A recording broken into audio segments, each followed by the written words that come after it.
क्या आपको लगता है कि आपका डेटा सिक्योर है? क्या आपको लगता है कि आप इंटरनेट पर सिक्योर हैं? आपका डेटा प्राइवेट है, आपकी कॉन्फिडेंशियलिटी मेंटेन हो रही है? ऐसा बिल्कुल भी नहीं है, because In today's world, I see the myth and this is reality. मैं सोचता था ये डिवाइस जो मेरे हाथ में है, इसका कंट्रोल भी मेरे हाथ में होगा। जो मैंने लिखा, जो मैंने कहा, जो मैंने देखा, सब मेरा है। पर एक दिन जब मैंने साइबर क्राइम को समझना चालू किया तो मुझे समझ में आया कि ये डिवाइस सिर्फ मेरे हाथ में नहीं, ये डिवाइस इंटरनेट के हाथ में है। आज के समय पर हम जो भी कर रहे हैं वो बिल्कुल भी कॉन्फिडेंशियल नहीं, प्राइवेसी जैसा तो अब कुछ रह ही नहीं गया।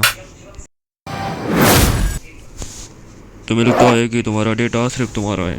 तुम्हें लगता है कि तुम इंटरनेट का इस्तेमाल कर रहे हो तो सिर्फ तुम इंटरनेट का इस्तेमाल कर रहे हो, और यही तुम्हारी सबसे बड़ी गलतफहमी है।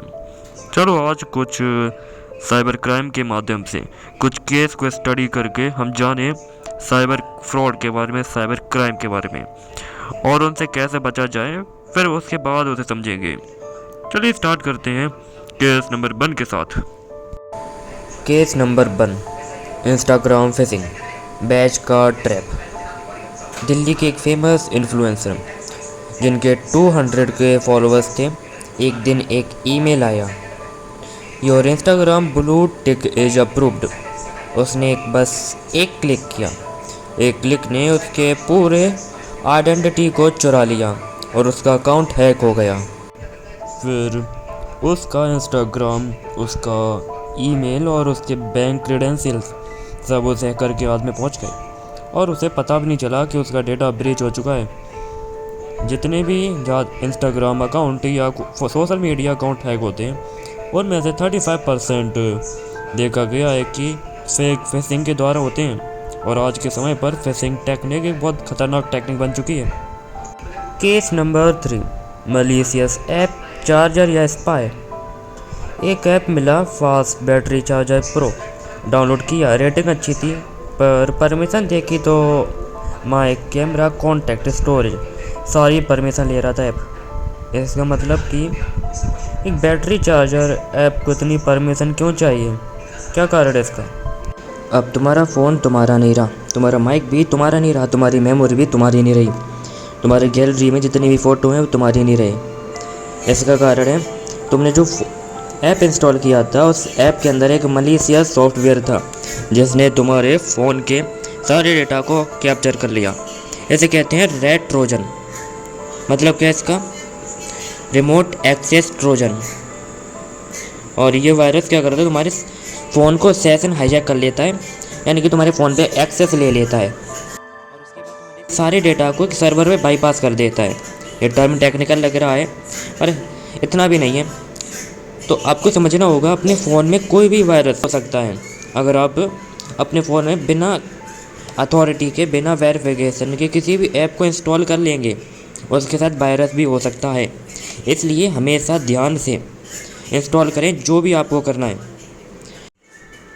2020 से 2023 के बीच 5000 से भी ज़्यादा प्ले स्टोर पर जो ऐप पाए गए थे उनमें थे स्पाईवेयर, रेड वायरसेस और बहुत सारे वायरस थे उनके अंदर। तो आप देख रहे हैं कि प्ले स्टोर पर भी वायरस है। इसका मतलब कि अब आपको थोड़ा सतर्क हो जाना चाहिए। जो भी आपको करना है ऐप इंस्टॉल, आपको थोड़ा वेरीफाई कर लेना चाहिए सबसे पहले। ये इसका सॉल्यूशन हो सकता है। ठीक है, वीडियो ख़त्म हो चुका है और इस वीडियो में आपने जितनी भी टेक्निक को सीखा उसे अपने जीवन में आपको उतारना होगा। आपको साइबर अवेयर होना पड़ेगा। आपके हाथ में जो फ़ोन है, आपको समझना होगा कि ये फ़ोन बहुत पावरफुल है। ये चाहे तो आपको बहुत पावरफुल बना सकता है और बहुत वीक भी। तो इसका इस्तेमाल करना ज़रूरी है।